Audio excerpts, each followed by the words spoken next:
And Newt Gingrich, former Speaker of the House, Fox News contributor, and writes a free newsletter available at gingrich360.com. Mr. Speaker, we just saw talking to Stuart Varney. We put his business knowledge on the side to get his British knowledge. What about you weighing in? Why is America and the world so obsessed with Harry and Meghan leaving the royal family? You know, I was thinking about poor Nancy Pelosi. Here is her big week. She's spent months building it up now. As Dave Winston, who does polling, wrote in a column recently, every single week independents are more and more imposed to the impeachment process. So she's actually losing ground.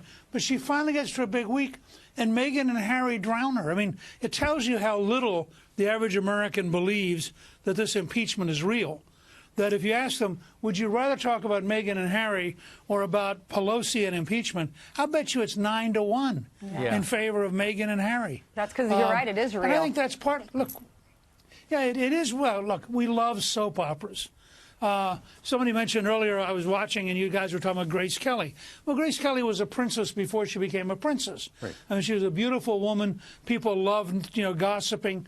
That was Hollywood in its golden age. And in a way, this gets you right in the middle of it. The Queen calls for the big meeting. And, of course, people have watched The Crown and they've watched other films, and they feel like they have a much deeper sense of the royal family.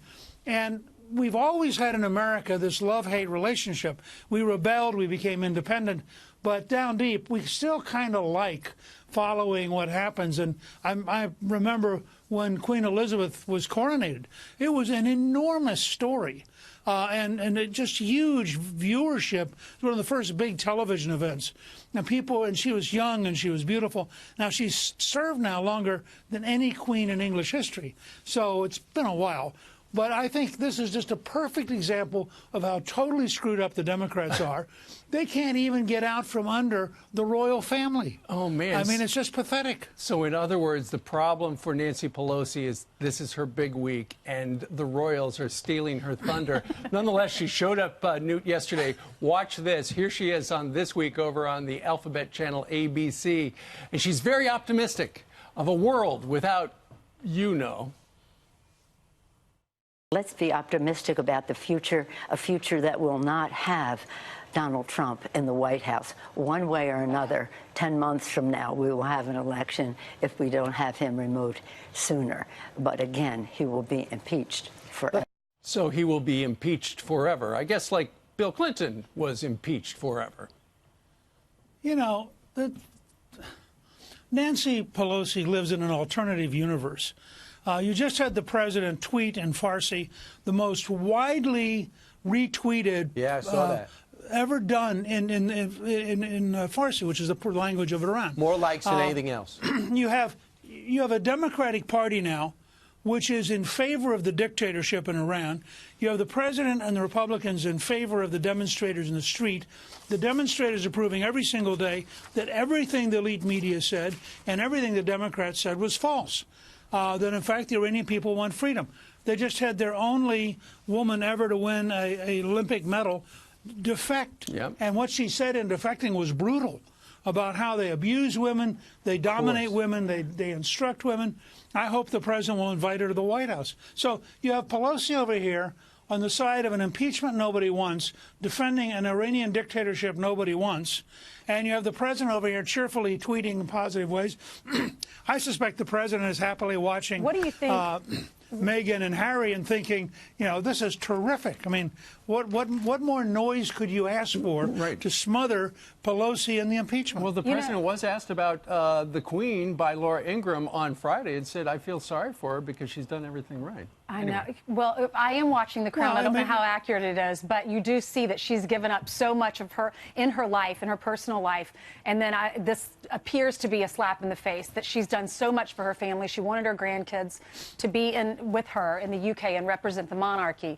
But when I woke up this morning and I saw this headline of the New York Post, it is the American flag and the Israeli flag, and the majority of the protesters are on the periphery of those two flags instead of standing. Refusing to walk on them. Yes, where they used to walk on it. They used to yell, "Death to America," and many of them still do, but it was wipe Israel off the face of the earth, death to America. This is historic, isn't it? Well, look, I think it is. Now, you have the problem they've got about 1 million people in the militia and the police and the army, so overthrowing the regime is not going to be easy. Right. But I think I think we should have the same attitude towards demonstrators in Iran that we have about demonstrators in Hong Kong. Yep. We defend the right of people to demonstrate, and frankly, we should indicate that we will seek to try for war crimes any Iranian who kills a demonstrator. I think we should be very aggressively pro-Iranian. Well, and our president, when he spoke, when he did his first rally a few days ago, and then in that Farsi tweet that he also wrote in America, in English, he said, stop killing your protesters, the great people of Iran. He continues to talk about how great they are and how much opportunity they would have if things were different with the regime. Well, look, I mean, first of all, the Persians have a very long and extraordinary history. There's great pride among the Persian community worldwide. And in the end, as Secretary Pompeo said, people actually like to be free. I mean, if we're in a competition between people who like to be in a dictatorship and people who like to be free, in the long run, the people who like to be free are going to win the competition. Right, and absolutely. And most of the country is under 30, and most of them are growing up reportedly not as religious as their parents and grandparents, or, dare I say, the Grand Ayatollah. We'll see what happens. It's just amazing that 57% of the country don't approve of the president's Iranian policy, which shows you, in many ways, that the media is just jamming this narrative down their throats that some are digesting. Well, I think this is a perennial challenge for Trump, but the truth is that despite all of the biases in the news media, eventually the truth does get through. The president has had an amazing ability to go toe-to-toe with the entire liberal media and win the fight. And I think, I will say this, I do believe that Nancy Pelosi is going to have a double frustration on Election Day, because I think that President Trump is going to win re-election, and I think Kevin McCarthy is going to become Speaker of the House. So the combination of those two may lead her to move to Canada and try to live near Meghan and Harry and celebrate her celebrity Just like status. a Seinfeld episode, we end full circle. Right. Newt Gingrich, thanks so much.